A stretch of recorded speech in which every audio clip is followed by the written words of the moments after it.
the negative response is due to the fears they actually have. Mm-hmm. And so if you think of the fears you have, you've got the fear of losing your position, you've got fear of not having enough income, Right. and these kind of fears that I mentioned to you the Yeah. other day. And these particular fears are significant fears stopping you from sharing the truth on a practical level. And it also stops the response from being positive as well. Because the reality is God's laws are all trying to trigger the emotion that's in you that you're denying exists. And so, of course, your work environment is going to be one of those areas where it starts to attempt to trigger the emotion. And unless you embrace the emotion and work your way through the emotion, nothing can really change significantly. Whereas if you look at yourself, Liz, when you share, you have less of a negative response when you share. I don't know that I've ever had a negative response. Exactly. I'm thinking that it's actually always been pretty positive. Yeah. Occasionally people will be like, I don't know about the Jesus part, but then they go back and watch some more. Exactly. I'm like, you know what, when I first started, I said I just shelved that for a little while. Yeah.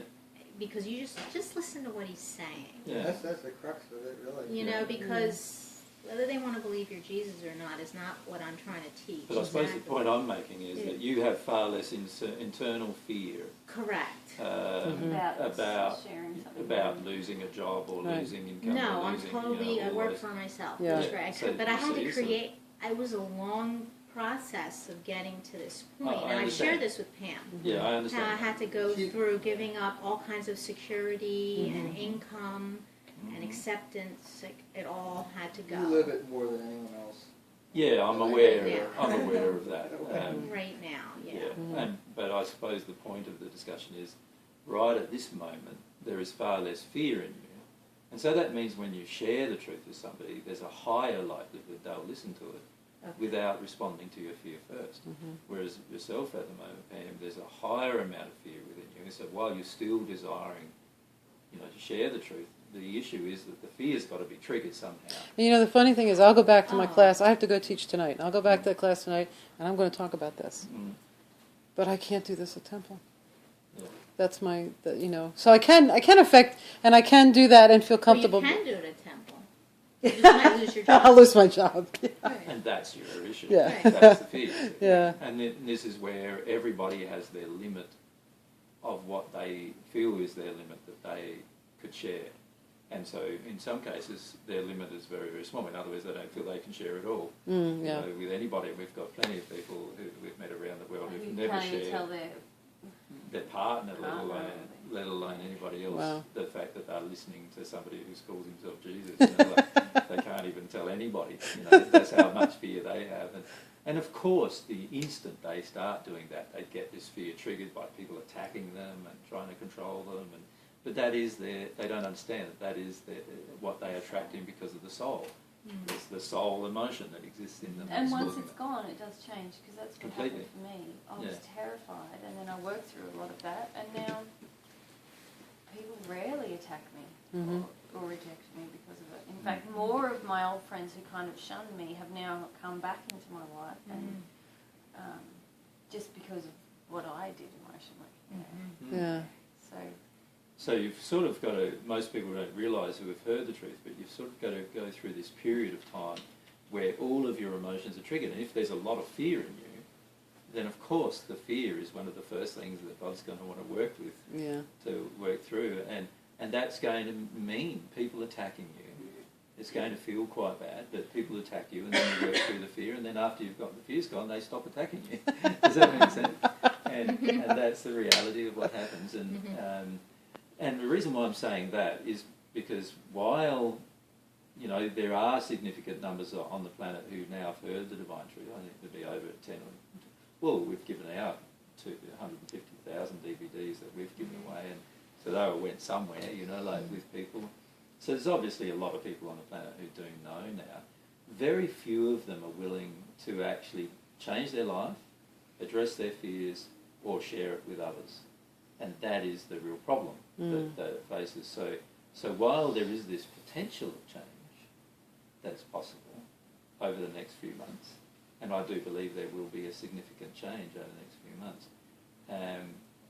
it doesn't mean that that potential will be realised unless every person who's ever heard the truth starts to have a different sort of relationship with it. And that's primarily what's going to determine the events in the long term. Like, the events in the longer term are going to be determined by the response of love on the planet to God's love flowing, and the response of fear on the planet to that.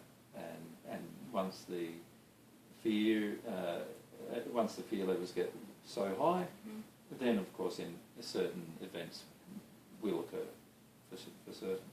So this is why timing is very difficult. And God doesn't have a specific time that God's allocated. God's not saying on October 27th, 2012, this particular events will occur. That's not how it works. And it's a lot of how people think it is, but that's not how it is. That being said, the potential of the events being quite severe are still quite high, and I feel so high as to be quite certain at this point. Okay. So it's just a matter of from a learning centre perspective, there's not much point in setting up something in a location that temporarily has a lot of issues or problems, and all the work has to be undone, or in the long term is not a location that will survive. So I feel it's far better off using your resources and even your emotional effort and to be frank, a centre isn't a physical location. So in so much as it is a feeling in a group of people's hearts. Yeah. Which is what's happening. That's channel that. Right. It was really a beautiful realization. Yeah.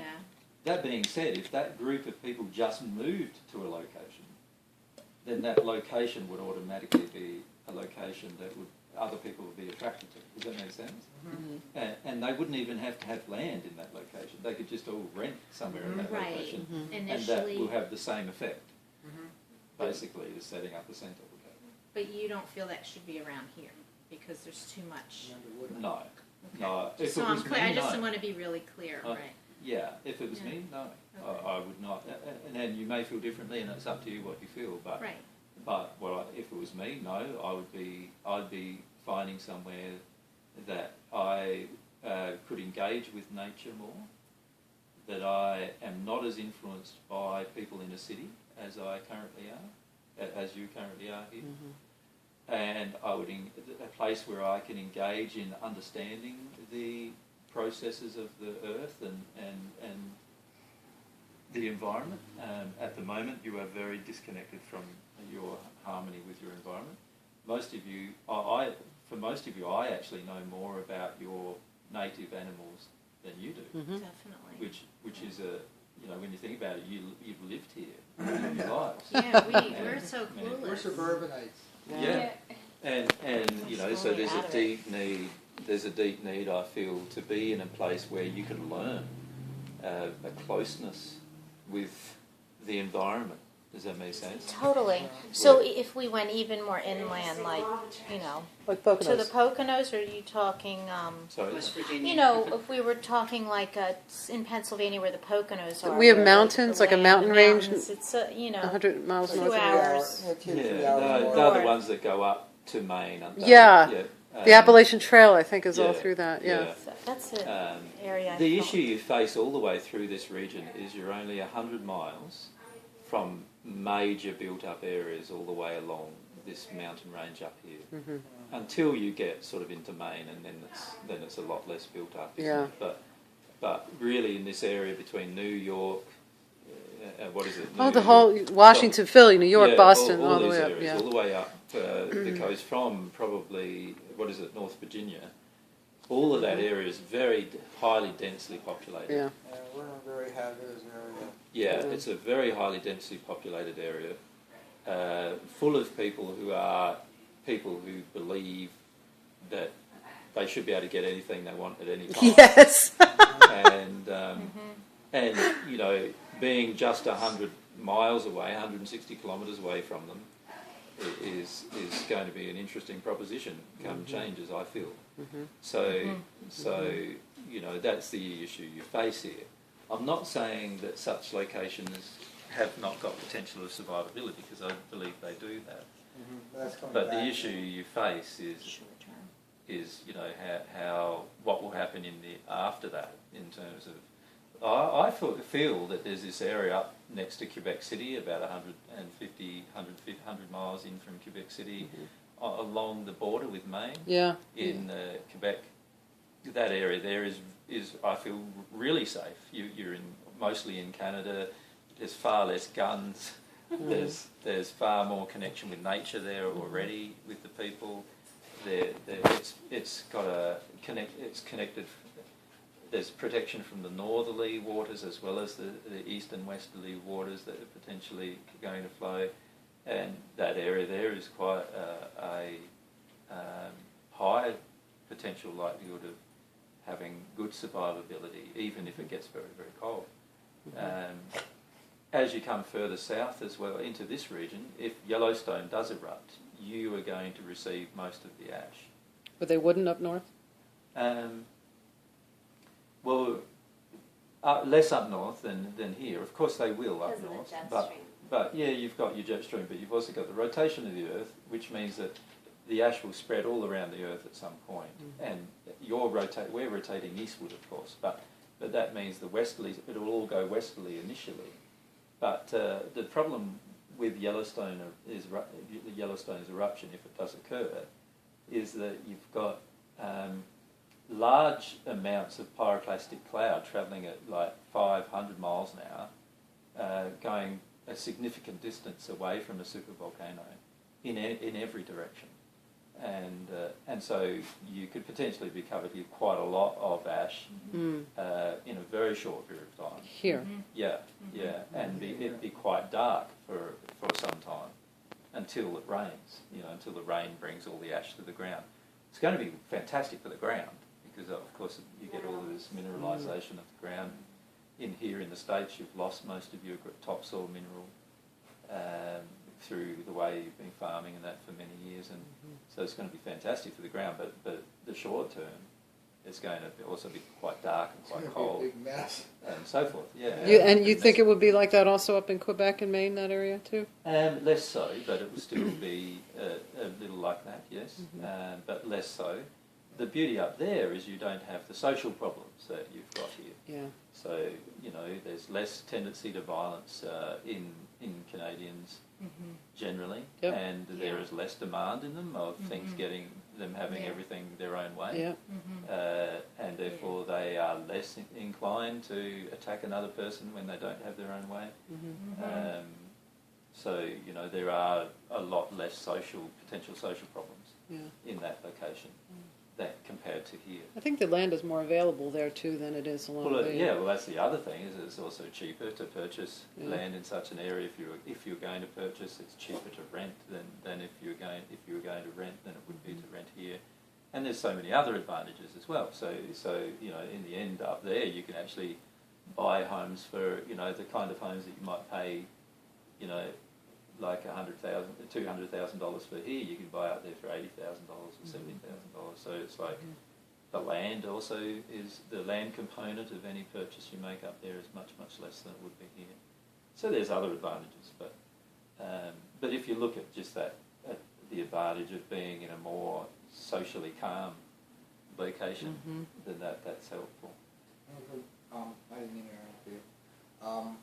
I'm always one, mostly because of my fear, that I look at the worst case scenario of anything, and that's what basically makes it fly or not, And I'm looking and I'm listening to what you're saying. Seems like the events ultimately are going to be quite catastrophic, quite beyond any potential of the human to endure if they're in anywhere near its path. And we all are so indigenous to this area, with not just ourselves, but we have children, families, mothers, fathers, aunts, uncles, brothers, sisters, that the practical outlook of actually moving our entire families, which we'd have to do, because I wouldn't leave my daughter, and to somewhere remote enough that's safe enough in time before these events really take hold, I think it's almost like asking too much. And my thought is that I'm looking around here and going, we are not able to survive this. The bottom line is that it's just going to be, none of us are survivalists. I mean, we don't have any of the equipment or the know-how. The only thing we have really is the... See, I disagree with you. Mm-hmm. I don't know how to clean my own water. I don't know how to grow my own food. But you can learn. I know that if I follow my desires, that it's going to lead me to the place, I like you agree. were saying. And that Can I also I'm point gonna out one attract thing people. too, that with that Yeah, comment, right. is that you're expressing a lot of your addictions in the comment. And the comment is more based around your family and what you would ask them to do. And the reality is, the reality is that there are many people who know divine truth at the moment who are definitely going to perish in the coming events for only one reason, and that is that they are addicted to maintaining the concept of family. In other words, they are addicted to trying to have their family survive an event rather than just let their family make their own choices. We were discussing this today at the restaurant in terms of the level of free will we give another person. And the question was asked, why, if I knew that Jodie and Corny were soulmates, why didn't I say anything? And the answer was because it's not my right to say anything unless I'm asked, and it's not my right to determine what happens in their life, just as it's not your right to determine what happens in your children's life. That being the case, at some point you're going to have to break away from this concept of, what are my children going to do, what are my family going to do, what's my husband and wife going to do, and at some point you're going to have to, through the rest of your life by the way, not just here on the earth, at some point even in the spirit world, you're going to have to break away from the concept of family long enough to say, I'm going to progress even if you refuse to progress. I'm going to change even if you refuse to change. I can see what you're saying, but I'm just telling you, I am so not there I understand. that I I'll understand. never get there in the time span that you're talking about the events are going to I happen. understand, yeah. So I'm basically going to be one of the ones that are going to be here. And that means and that's sort of fine to understand that and understand what the problem is. And the thing too, though, is that all of these problems are surmountable in the sense that every emotional issue we have with our families is surmountable. We can do something about them. We can be honest about what we feel and where we'd like to be. And this is where I feel, remember I said on the Sunday, this is when we talked about learning centres, that I said I felt the majority of people that I'm talking to about the learning centres probably will pass anyway. And the main reason why is because the majority of them will have such a strong concept of family that they wish to maintain, that they won't be able to give up that, and they're willing to go through terrible amounts of hardship personally in order to maintain it. And this is the problem that you face in the States completely, and in every culture, I believe. This concept of family is such a huge concept. And if you look at it from a different perspective, like, wow, we could have a lot of hardship and turmoil of redoing and readjusting our life now in the next 3 months, and then in the next 30 years it would be very different. Very different. It just shows me like And it comes down to a question of whether the you want to addiction be on to earth. it. Like, we're willing to sacrifice all of that because we don't want to do it now. Exactly. And I'm in that And you're going to relationship. have to do it sometime in the future. Right. So that's the irony. Like, even if you hit the spirit world, you'll find that your family will be the ones who hold you back the most. And unless you're willing to leave them in order to progress, you won't progress. You know where I saw that so concretely this weekend was during the Mormon interviews when you were talking about sealing the families. And I could feel the spirit families that were there. And it was like I saw this one couple, the first time the man looked at the woman, and for the first time the woman looked at the man. And they were, like, the whole concept of like a soulmate. And it was just, they were just looking at each other like, disbelief.